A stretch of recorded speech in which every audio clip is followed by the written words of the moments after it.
Right, I think we're live. And we're live. I'm starting a bit early. Not going to apologise. I've just realised my exhaustion has put me in a position where I'm thinking, I should probably do this sooner rather than later. Why am I not showing up as, live on YouTube? Much confusion. Oh, I am now. Okay, I had to refresh the page. Hello, Vomit Sausage. I hope everyone is well. It's been a rather interesting week. For me, anyway. For those who do watch, and would rather watch it elsewhere, this is being dual streamed to Stream Me as well. So by all means, if you'd rather go there, go there. I can see the chat for that as well as YouTube. Hello, Swan, Prosper Event. Hope you're all well. This week's been rather interesting politically. I love that just shortly after putting up the hello Alex, the stream Trups and I did on Friday about the never-ending deadlock in the government shutdown. Hello, Angry Scotsman. I find it fascinating that the very next day a kind of agreement is reached temporarily, which Trups and I will certainly address tomorrow, along with the State of the Union, because I've heard many conflicting reports, but those that I respect have indicated this is yet again, hello Princess Crazy Locks, that it was yet again another good State of the Union. So obviously it wouldn't be wise for me to cover it today when I've got, well, quite interesting stuff to go through, really.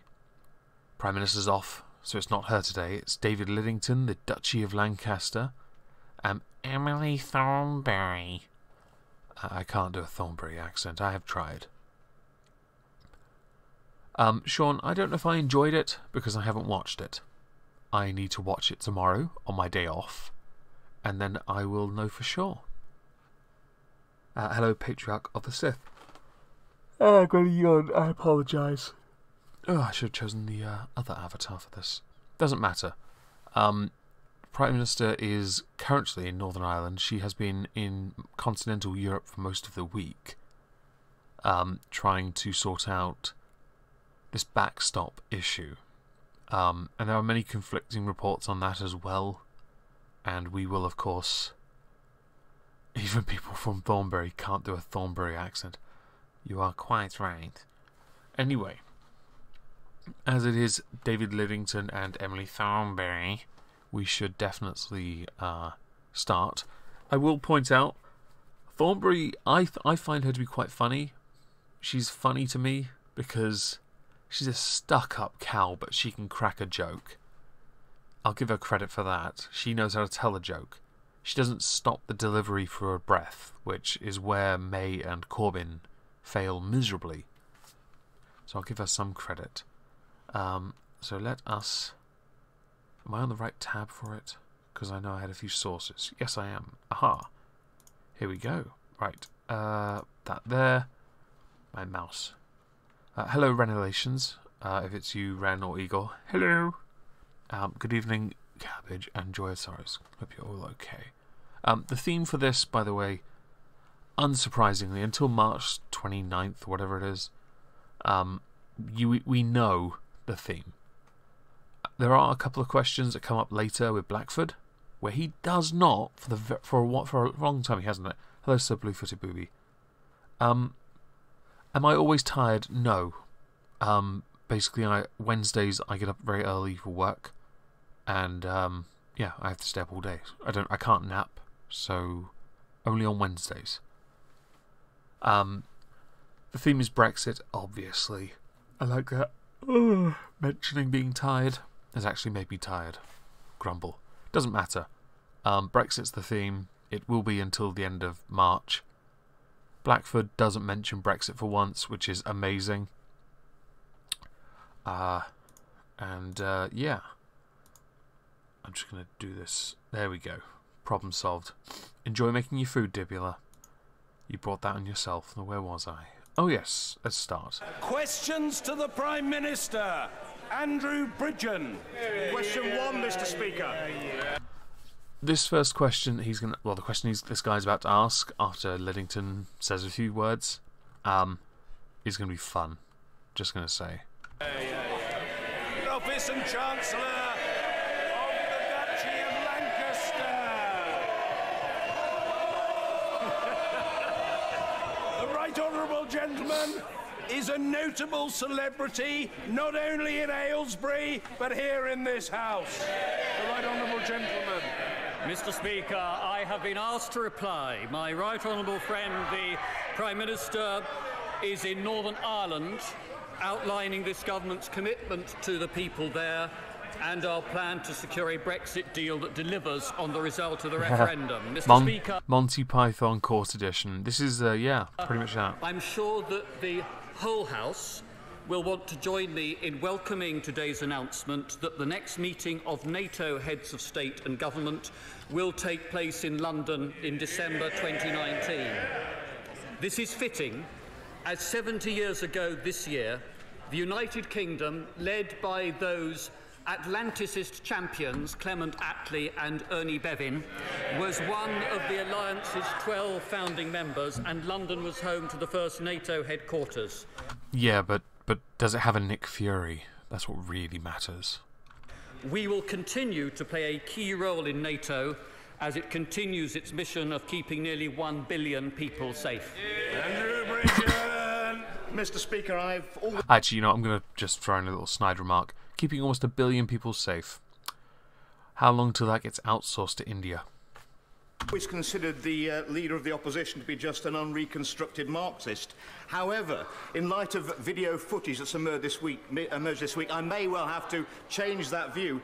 He clearly campaigned vigorously against repeated EU referendums in Ireland and declared forcefully that he did not wish to live under a European empire of the 21st century.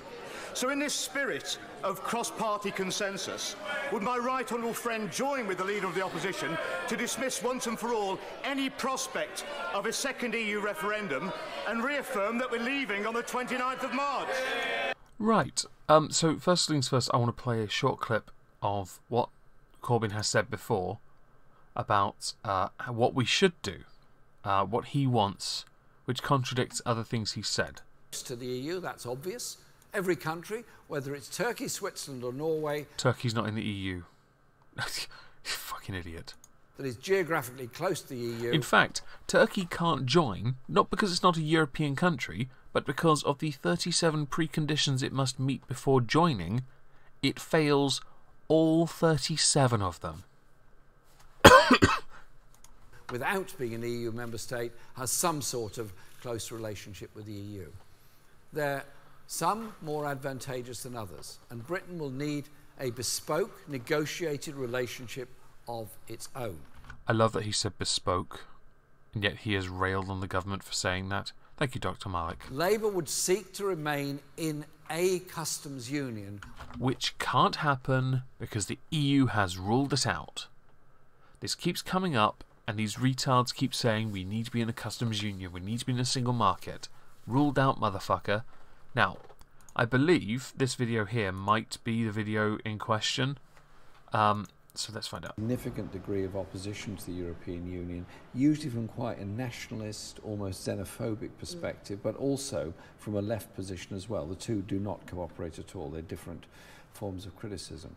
Within the Labour Party and the trade unions, there are serious concerns. One, about the treatment of Greece, the terms of the bailout, the imposition of pension changes and other changes on Greece are seen as very unfair, and they are very unfair. Secondly, is the question of the Transatlantic Trade and Investment Partnership that's being negotiated by the European Union and the USA, which will damage working conditions all across Europe and probably in some parts of the USA. Basically, Corbyn has contradicted himself a little bit, and this article... here we go. This is the other one. The other one is a concern about democracy in Europe. We have a European bureaucracy totally unaccountable to anybody. Powers have gone from national parliaments. They haven't gone to the European Parliament. They've gone to the Commission and to some extent to the Council of Ministers. These are quite serious matters. The other one is a concern about democracy in Europe. We have... I love that they flashed the clip twice. What retards. So basically, yes, he's a bit of a hypocrite and his position is pretty inconsistent. Because while he believes he's doing for the many, not the few, his actual position is a complete contradiction, which is I guess it's not. It must make him sometimes make him feel a bit more empathetic towards Theresa May, because she is a Remainer who is acting on the will of the people by doing a Brexit. He is pretty much a Eurosceptic and a Brexiteer doing. Captain, but he's doing the opposite. Because reasons. I'd love to know the reasons. But yeah, Corbyn got caught out on that.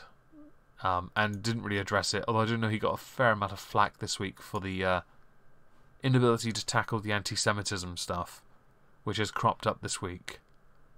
And yeah, I generally take the stance the UK will be fine.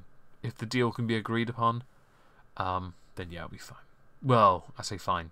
The best possible version of the deal is what we've seen, and that if that's the best version of it, it's trash.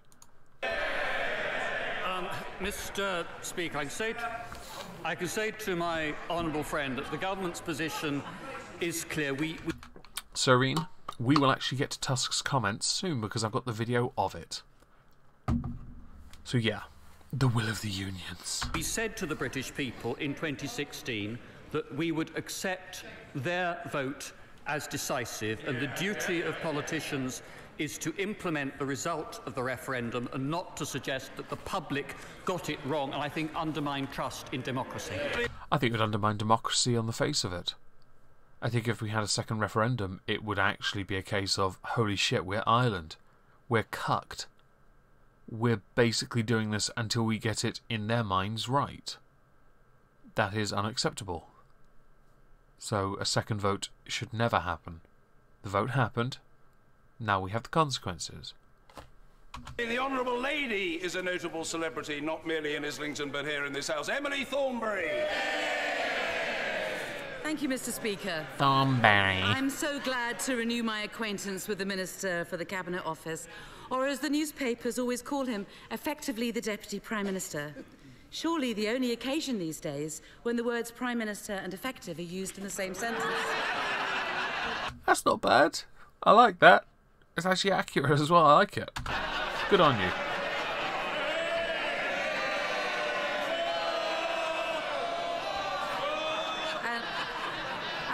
And while there are many other... I love that when... Yeah, okay, she is a smug cunt, but I like that joke. I do find this quite amusing, is that Thornberry, her front bench, normally we see at least one dude.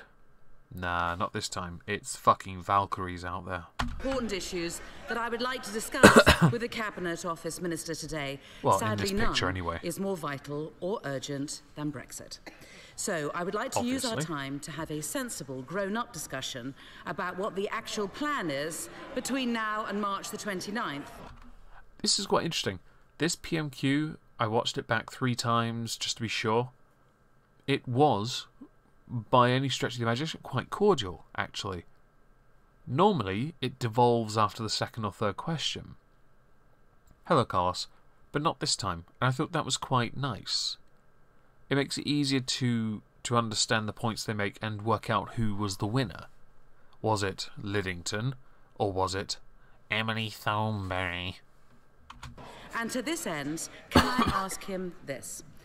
If the briefing is correct, that there will not be a fresh, meaningful vote on the withdrawal agreement next week, and if that's right, when will the vote take place? I think that my right honourable friend, the Prime Minister, was completely clear on this at this dispatch box last week. She was not. Okay, when I'll let him finish in a second. Oh fucking hell! Look at the guy on his left. Look at that. Look at that is. Oh, that is intense. Damn. The Prime Minister actually was pretty vague last week about this. I watched the whole PMQ just to be sure. She sounds like me. Thanks, man. Thanks. But she was vague on it, and the answer you're about to give confirms that. May Echo is in Northern Ireland because she's trying to get EU leaders to understand and try and work out the backstop issue, which actually I should address now, actually. Excuse me. Northern Ireland. And the issue that's arisen is that the backstop idea was agreed upon in the joint agreement from December of like a year ago. Okay, this was agreed upon. We agreed to it. We agreed to its introduction. So and I tried to work out who came up with it. I don't know who came up with the backstop, but as the joint agreement also says that we have to solve all the problems and come up with all the ideas, it's either something that was already in the withdrawal agreement that existed as a precondition, or it was conjured up by David Davis. It, just intrigued me. I also find it fascinating that with people, he'll mention a number of... not coughing, fuck off. A number of EU leaders that she will have sat down with, which is fantastic. But with the I don't know if it's illegal or not. Actually, that's interesting. I'll have to look into that some later on. With the what is it? Oh, I forgot what I was going to say. Oh no! Oh no, I haven't. Here we go. The EU leaders have all said, even though he'll mention a number of EU leaders, they've all been productive and desperate to solve this problem, but have all been caught publicly saying, yeah, no, this is the only deal on the table, we're not changing shit. Yeah. She said that she said that the meaningful vote itself would be brought back as soon as possible, and if it were not possible, to bring the meaningful vote back by the 13th, next Wednesday, the government would then make a statement and would then table a motion for debate the next day. Emily Thornberry! A debate does not mean that the vote would happen. It just means a debate happens, unless a motion for the vote is also included in that, which then would imply it would happen on the 15th, as opposed to the 14th, which would surely then be an answer you should give to be specific rather than remain somewhat vague. Seriously, 1, 2, 3, 4, 5, 6, and you got dudes at the end. I assume he only got the spot because he sat down first, and the only reason he's there is because he's token dude. And he's barely a man. Valkyries, all of them. I thank the Minister for that answer, Mr. Speaker, and I take from that and from other briefings that we've heard is that the time for a fresh vote will be after the Prime Minister has secured what she called last week a significant and legally binding change to the withdrawal agreement. i.e. a excuse me, legal removal of the backstop from the withdrawal agreement that was signed upon in the joint agreement that we agreed to, because now that we have it, we're like, no, we don't like it. Harpies. Fair point. So, that this House has something genuinely different to vote on. If that is the case, can the Minister simply clarify what will happen if we start to approach March the 29th and those significantly legally binding changes have not been achieved?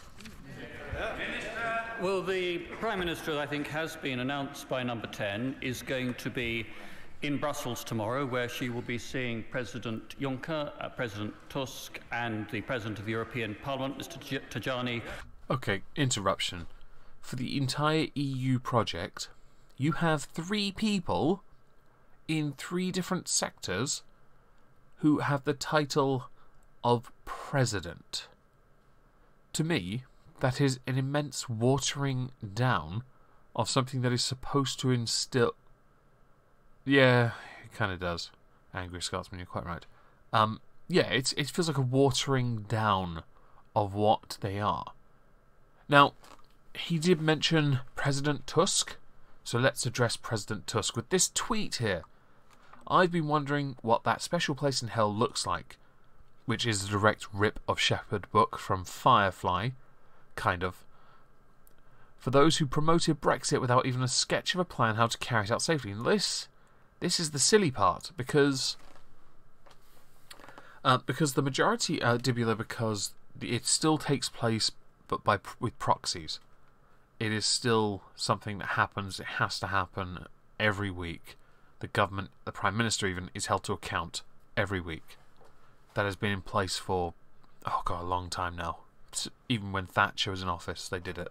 Anyway, without even a sketch of a plan how to carry it out safely. The problem here is the majority of MPs did not consider leave as a winner, or could conceive of it as happening. Okay? So, I'll be honest, it wasn't a case of those who promoted Brexit, because those who promoted Brexit were Farage, Johnson and Mogg. Those are the main guys. Boris Johnson wasn't in power at the time. He was powerful, but not that powerful. Okay? Okay, he had no real, actual, shit going on. Mogg is a backbencher, and Farage wasn't an MP, he is an MEP. He has no say or influence in the United Kingdom's Parliament, but he more than happily shits on you guys in the European Parliament because you're jackasses. So, to be honest, your point is invalid because MPs did not consider what would happen because it wasn't an option to them. Because they all wanted to stay. And, of course, there's a video. I'll scroll down to it here. Hopefully there won't be an ad. It's this video here. Let's see. Do I get an ad? I'm going to get an ad, aren't I? I'm going to get a motherfucking ad. Oh, we got an ad. Okay, we're going to wait for an ad to finish. Hello, Irate Bear.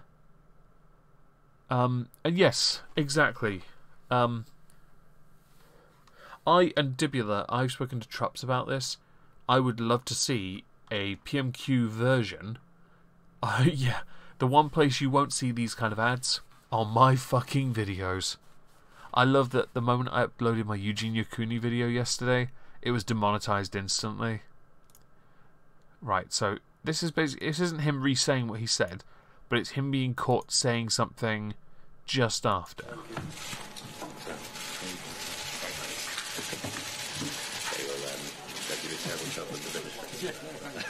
So, the man on the left said they will give you terrible trouble for that. And that was a reference to what he said about the special kind of hell. I wonder if that video's here as well. Is it here? Ah, here we go. I bet I get another fucking ad. If I do, I'm just going to, I don't know, minimise it.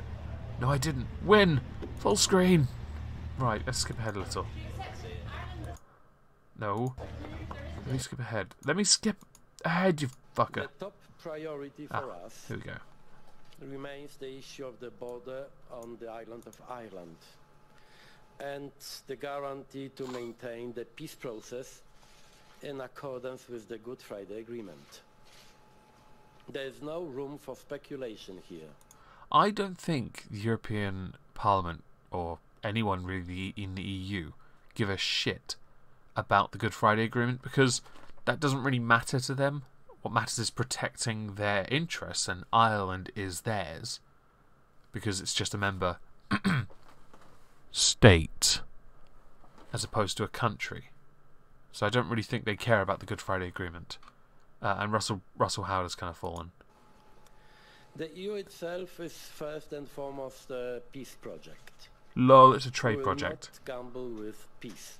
Right. Or put a sell-by date on reconciliation. No, that attitude. And this is why we insist on the backstop. And a backstop that MPs have now rejected. So now you know what the terms could be to get the deal you've agreed upon to get through Parliament. Remove the backstop and find another way. The two that were mentioned last week were a unilateral mechanism and it was something else. But the unilateral mechanism, it was the one that baffles me. I'm looking into it. I have no idea what it is. I have no idea. I really don't. Give us a believable guarantee for peace in Northern Ireland, and the UK will leave the EU as a trusted friend. I hope that the UK government will present ideas that will both respect this point of view and, at the same time, command a stable and clear majority in the House of Commons. They have. They rejected the backstop. The only way this gets through is if she somehow manages to convince MPs that she's polished back the backstop by writing, or maybe getting, just get you to write on it, legal. Yeah, like totes not gonna use backstop ever, fam. Signed, Donald Lispy Tusk. That might get a majority in in Parliament. You never know. I personally think there's no way. Yeah, it's an interesting point. I've said it a few times. Where we're not going to put a border there. If anyone does, it'll be the EU. How they enforce it, though, we're not going to. Therefore, it's all on them to do it. The onus. Us finding a solution, yes, because we agreed to. It's Lithby. Very, very good point. I strongly believe that a common solution is possible, and I will do everything in my power to find it. I assume meditating. Have you considered feng shui? A sense of responsibility also tells us to prepare for a possible fiasco. The Taoiseach and I have spoken about the necessary actions in case of no deal. Yeah, you just renegotiate all the deals that run out and cross your fingers and hope that we bend over for you, which will more than likely happen. I know that you will also be discussing this shortly with the European Commission. By the way, I've been wondering what that special place in hell looks like for those who promoted Brexit without even a sketch of a plan how to carry it safely. Shame none of them are in the main cabinet then, really, isn't it? Done with that shit. Let's go back to PMQs. To discuss the changes that she is seeking following the recent votes in this House, both to reject the deal that was on the table and to support the amendment in the name of my right honourable friend, the member for Altrincham and Sale West. I do think that the Honourable Lady, the Right Honourable Lady, does need, I mean, not just perfectly fairly to question the government, but actually to face up to the fact that if, as both she and I wish, we are to leave the EU in an orderly manner with a deal, it requires this House to vote in favour of a deal and not just declare that it doesn't want a no-deal scenario. That's the problem, though, that no one else has to come up with a solution for it. You can say all you like that they can vote against it and that's a bad thing, but they're not the ones having to come up with the solutions. I will agree. I would love to see them, engage more and come up with solutions, but a lot of the solutions from the other side are second referendum, customs union, single market, staying in the EU. Emily Thornbury. Again, I'd like to thank the Minister. But does the Prime Minister seriously think that she will get anything different than the responses that we've heard from the EU over recent days? All of which saying this is the best deal on the table and we're not going to be having the backstop removed. Because none of them have given us any encouragement that they are willing to reopen the withdrawal agreement unless the Prime Minister is willing to reconsider the red lines on which the agreement is based. It's interesting to note that with these red lines, if they were moved, think how shit the deal is now, right? The deal is vague and trash. If she removes her red lines, that deal gets even worse. And it's going to get even worse when it's being properly negotiated on in the transition period. So, I honestly do think the term Operation Turd Polish is apt for this. Your PP. Yes. So does the Minister not agree that the sensible, cautious thing to do at this late stage is to seek a temporary extension of Article 50 so that we have time to see whether the negotiations succeed or, if they do not, to pursue a different plan? The only way you get a negotiation extension to the negotiating period is if the EU agree to it. And they have already said no. No, because the best deal is there and it's on the table. They will not agree to it because they feel that the only option is this deal, which is a terrible deal. The extension to Article 50 is a terrible point. Yes, we are getting closer and closer to D-Day, as most have called it. But this is what we have. A bad deal. You go for, oh dear, oh dear. you go bad deal or no deal. I personally would go no deal, because I don't believe this deal, the bad deal, is better than what we could negotiate if we left without one. Because honestly, this deal is that bad. Or has the potential to be, because it's so vague. It is the problem with the proposition that the Right Honourable Lady puts forward is that it would simply defer the need for this House, and including the opposition front bench, to face up to some difficult decisions. Now, the Right Honourable Lady has criticised the approach that my right honourable friend, the Prime Minister, has taken, but I have to put it to her that the Leader of the Opposition, last week, having met the Prime Minister, went out in front of the cameras and demanded changes to the backstop. Which everyone knew about because it had been voted on already. So it was kind of a redundant thing for him to do at that point. As part of the approach he wanted to see for the future. The Right Honourable Lady has said that she would be comfortable with the backstop. Does she agree with her leader, or is she sticking to her guns on this? A recurring theme for the next few questions will be her pointing out that she doesn't have to answer anything. She doesn't. It would be nice, though. I wouldn't deny. I'd like to hear people's opinions on both sides.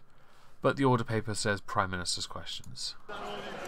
I hear what the Minister is saying, but he doesn't seem to give us any answers. I genuinely appreciate Actually, he did.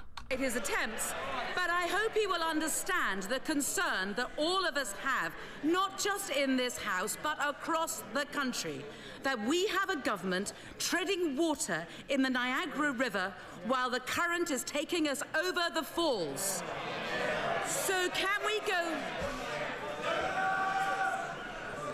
Be quiet. The whip on duty's got no useful contribution to make other than to nod and shake his head in the appropriate places. No chuntering from a sedentary position from the honourable gentleman is required or will persist. Emily Thornberry. I'm very grateful, Mr. Speaker. So can we go back to the central issue, which is this. There is no way that we can avoid a border in Ireland after Brexit without a full customs union or a permanent backstop or some new technological solution. So can the Minister tell us which of those options the government is currently working towards? I thought they were working towards simply removing the backstop entirely because it would actually be a traitorous thing to do to Ireland or Northern Ireland. The technological idea is redundant because no such technology exists if it's new. I don't see them coming up with an idea for that. And staying in the customs union would mean then we cannot trade around the rest of the world. Yeah. Well, the Right Honourable Lady again makes this commitment saying that the Labour Party wants to see a permanent customs union. But what most people who support a customs union say they want is to ensure that businesses can expect to export to the EU without tariffs, quotas or rules of origins checks. And that is precisely what the Prime Minister's deal does, but because it keeps us a part of the EU essentially without the membership. Also allows this country to establish trade agreements with other nations around the world. So what part of that deal does the Right Honourable Lady actually object to? To be honest, if you're going to ask questions about disagreeing with the withdrawal agreement, then actually you answering that so we can best provide an answer to what you think is relevant. So this next part should be real funny. If the honourable gentleman would like me to answer questions, I would be quite happy to hold a seminar for him at another stage as to what... See, okay, how can you tell the straight face is beyond me? Very true. But at the same time, I would very much like to, if I'm going to answer someone's question, I'd like to know their position, because then it's easier for me to be more direct, I guess. what a proper Brexit ought to look like, but may I continue with my job, and perhaps he can continue with his and answer some questions. The technological solution is a non-starter. A permanent backstop will never be acceptable to the ERG or the DUP, and the only solution that will actually work is a full customs union. Which the EU's rejected already many times. That is what I said at our first encounter here in 2016. And you were wrong then, because the EU also ruled it out back then. It is the answer that is staring the government in the face. But you can't cherry pick what you want from the EU. They have said that many times. And yet, you and many of your type, you elitist schmucks, act as if you can choose what you want from something we are no longer or will no longer be a part of. You can't do that. And honestly, we're not going to be able to stay a part of the customs union. You keep saying you want to protect jobs. I get that. That actually is respectful. However, we voted to leave. That's the fact. We voted leave. Therefore, we decided to knowingly take a risk to improve this country's prosperity. If they backed it, it would command a majority in this House. It would avoid the mayhem and the chaos of no deal. No, it wouldn't.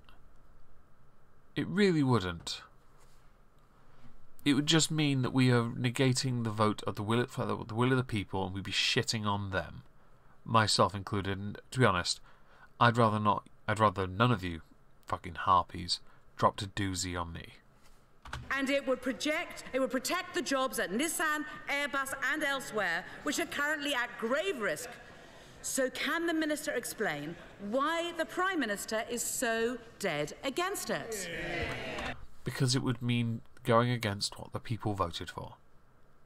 It's not a case of staying in the customs union, it's a case of leaving the EU. People then use the argument we didn't vote when we voted leave on the terms of leaving. Well, leaving means leave the EU. The customs union is a part of the EU, therefore we leave the customs union. We leave the common fisheries policy, we leave the common agricultural policy, we leave work time directives, we leave the single market. We leave all of it. Because that's what we agreed to. We leave the European Court of Human Rights. We leave it all. This is not rocket science here. How are you so dense? How am I smarter than you at this point? This is embarrassing. Oh, and the reason, by the way, Corbyn won't have banged Thornberry is because she's far too white for him. Well, even if we take the Right Honourable Lady's somewhat ill-defined description of a permanent customs union, that would not address issues in respect of Northern Ireland and Ireland, in respect of either regulatory standards for industrial goods or... Because of the whole, if trade comes to us or goes through them, it has to be to a certain standard, to the EU standard no less, because apparently our standard isn't good enough. Or we're not allowed to have our own standard at that point. Phytosanitary checks for foodstuffs and for livestock. So even in her own terms, her answer is inadequate. Now, she may well then go on to say that she also wants to be part of a single market. And indeed, the Right Honourable Lady has said that she'd be happy with the same place as Norway. But that means free movement continuing, and her party's manifesto explicitly said that free movement would stop. So is the... It's right, it's interesting that she said that is what it says, because neither party actually would adhere to that, and some people have said that it wouldn't stop even in the event of a no deal. Right Honourable Lady supporting a Norway model, or is she supporting the Labour Party's manifesto? Emily Thornberry! I do want to point out he is answering her questions, so he is just waffling, I guess, by asking her questions. Flattered though I am that the Minister feels it necessary to ask me questions, I do feel that it is important to make it clear that the reason that I have asked these questions today is that the Minister for the Cabinet Office understands Europe, Northern Ireland and Brexit probably better than any of his cabinet colleagues. So if anyone could give us answers from the government, it would be him. But the truth is there are no answers. Plan A has been resoundingly rejected by Parliament. Plan B was ruled out by the EU months ago. Well, Plan B hasn't been ruled out months ago, because Plan B is just Plan A, but shinier, and hasn't even been rejected by the House yet. So that's not entirely true. And the government is in danger of sleepwalking the country towards leaving with no plan and no deal at all. So, with just over 50 days to go, can I give the Minister a final opportunity to tell us whether there is a better plan than this, or for goodness sake, will they let Parliament take charge instead? Lol, what would Parliament do? What would it get those 250 people that represent all the regions of the country to make decisions on behalf of the people, when we vote for 600 odd people to do that anyway? Because apparently you guys are so out of touch, but you're voted in anyway, that you can't do this. But a government's in play, and yes, the government's fucked it. You think that the people opposite, many of whom want a second referendum, many of whom want to cancel the whole thing, revoke Article 50 even. Some want to stay in the single market and customs union, which has been ruled out by the EU. You want to then allow 600 MPs take control of this. Wow, you really do like to shit on the government. It is the job of government to enact the will of the people. So why the fuck do you want to be a part of that? Do you want credit or some shit? Because you're not going to get any. Parliament has no say on this, and I believe that amendment was voted down. So why the fuck are you mentioning it now? In fact, I remember mentioning this last week. That amendment was voted down. The only amendment that got through that I kind of am okay with is Sir Graham Brady's, which was amendment to get rid of the backstop. So, no, I guess. Paper fondling, yes, you get some. But not yet. Mr. Speaker, as I said earlier, the Prime Minister will be reporting back to this House next week following her discussions in Brussels and elsewhere. But I have to say to the Right Honourable Lady, the 2-year deadline, the 29th of March deadline, stems from European law and the wording of Article 50, which lays down the 2 years. The Right Honourable Lady, as I recall, voted in favour of triggering Article 50. Now, perhaps, Mr. Speaker, it was one of those votes where she was present but not involved. But I have to say to her and to her front bench that if they are worried about no deal, they have to vote for a deal, and every time they vote against a deal, the risk of no deal becomes greater. And you can't simply say no deal can't happen because it happens, because it's a matter of time and, well, inevitable, really. It really is time for the opposition front bench, for the fucking harpies, once to put the national interest first, do the right thing, and vote for a deal. Fuck me, that was a lot of harpies. Thank you, Mr. Speaker. I'm going to skip this guy because he's unimportant. Let's go here. My right honourable friend will be driving his case home with them. Ian Blackford. Paper touchers! Thank you, Mr. Speaker, and can I welcome the Minister to his place? Mr. Speaker, oh, there it is. Whilst the chaos of the UK saw it, government's everyone. shambolic Brexit negotiations have dominated the headlines, this government has snaked through a cut in pensions credit, which will see some couples up to £7,000 a year worse off. Not true. An estimated 300,000 more pensioners are now living in poverty than in 2012. Are you talking relative or absolute? Because I'm interested to know which position SNP hold. Does the Minister agree that his government needs to change course and instead of robbing pensioners, start supporting them? I hold this position, and it's quite unpopular, that if you are a pensioner, generally you're going into the twilight years. You're not meant to live from the age of 65 to 100. I don't really think that's... I'm not saying kill them, by the way. I take this kind of position that you shouldn't... I don't know, it's kind of a weird one.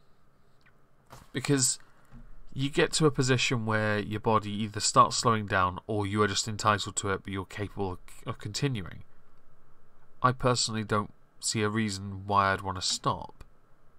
And I don't mind that the age to receive the pension has increased, because I don't really care. Because for me it's a case that, you know, say that when you get to be that age, very true, I'm sure it would irritate me if I got to the age where I could receive a pension at, what, 70 or something stupid shit now? It probably will be then by the time I leave. But I understand that as we're able to live longer and you know, and get to a stage where we're healthier, where, I don't know, it seems reasonable to raise the age, because you shouldn't be living 30 to 50 years as a pensioner. I don't know. It's a weird one, because it obviously gets subjective, really, doesn't it? Because you've got people then that are absolutely fucked physically, but still live to 100, which obviously I wouldn't wish that on anyone, really. It's kind of strange. I guess it has to be individually considered.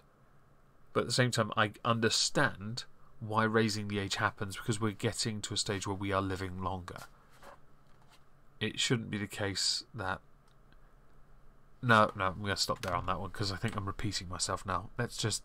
Yeah, let's go with this.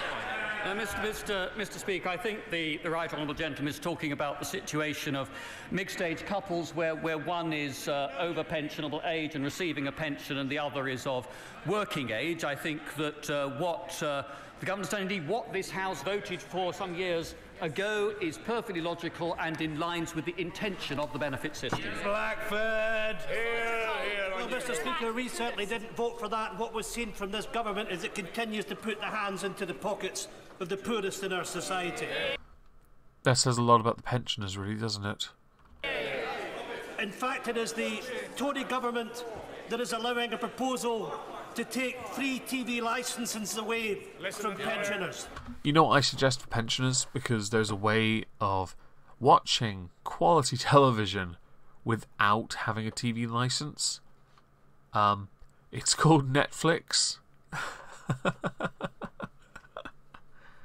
And you won't have to put up with the biased bullshit of the BBC. And it's interesting to note that of the free channels that you get on like terrestrial TV, they're the only ones that benefit from the TV licence. And yet you get access to ITV and Channel 4 and they get fuck all. That's interesting to me. It is this Conservative government that is denying women born in the 1950s their full rights to state pensions. Because the pension age was raised, sorry. So it makes more sense. It's not, this waspy women thing isn't a valid position. I'm sorry to the waspy women, I really am. But the state pension age was raised because you were able to live a better quality of life and live longer. Therefore, you were raised to kind of make it almost semi-equal. In fact, it's one of the greatest examples of inequality because of obvious reasons that men retire later than women and yet men live shorter lives. I found that fascinating. But obviously the debilitating conditions that start earlier for ladies than men is, and that's subjective depending on the nature of the occupation, is a factor. And it is this Tory government that presides over Touch the that lowest paper, state baby. pension age in any developed country. Quite shameful. Pensioners' poverty is not a myth. It is a reality. Mr. Speaker, with Scottish pensioners being shortchanged by the UK government, the Minister must agree that the only way to end pensioner poverty in Scotland is to put fairness back into our pension system and to give older people the dignity that they deserve in retirement. It is for pension reform to be taken by the Scottish Government in an independent Scotland where we will take our responsibilities seriously. I just want to point out, before Dave Liddington says this thing, who was the harpy? I don't know, some Scottish twat. But he said, for 2012, he said 20,012. He's a few millennia ahead of us. The SNP are ahead of their time. Scottish independence, by the way, won't benefit Scotland in the slightest, because you won't be able to join the EU. Also, you won't get the money that you get from us, meaning the only way you get any of your programs to continue going, including your free university and your pharmacy shit, is by taxing people into the ground, which you've started to do anyway, to the point where you've started to hurt people, which has caused a number of Scots people to leave the country. You don't know how to do economics. Mr. Speaker, the right honourable gentleman's got some nerve here. He knows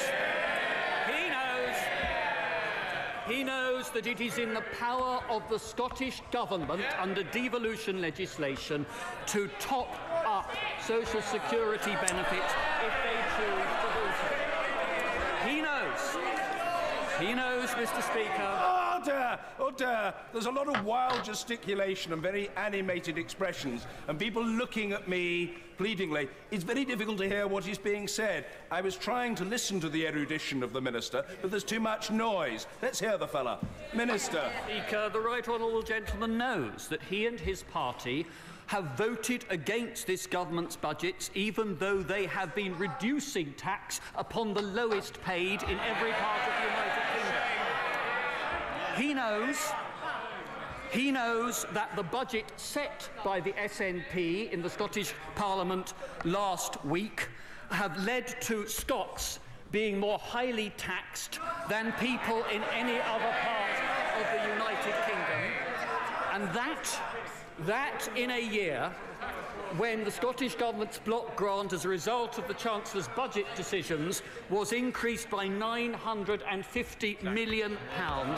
The SNP, Mr. Speaker, has squandered that union dividend. The message that we get from them is that if you have an SNP government, Scottish people pay more and get less. Yeah, that's pretty much it. Ponage, congratulations, Lidington, you survived PMQs. That's it, actually. Damn, we finished early. 52 minutes. It's a personal best. I think, hopefully, Theresa May will be here next week, unless there is the parliamentary recess, but then I think that's been cancelled, so I think up until Brexit being done, I think we're good for next week. We are here tomorrow with Trupp's LP for a political recap, which I'm pretty sure is just going to be focused on the deadlock or the government shutdown ending, and of course play more from Tubby Time, right? And the State of the Union, which I really do want to watch tomorrow. So thank you all very much for joining. I hope you all have a lovely evening, and yeah, see you later.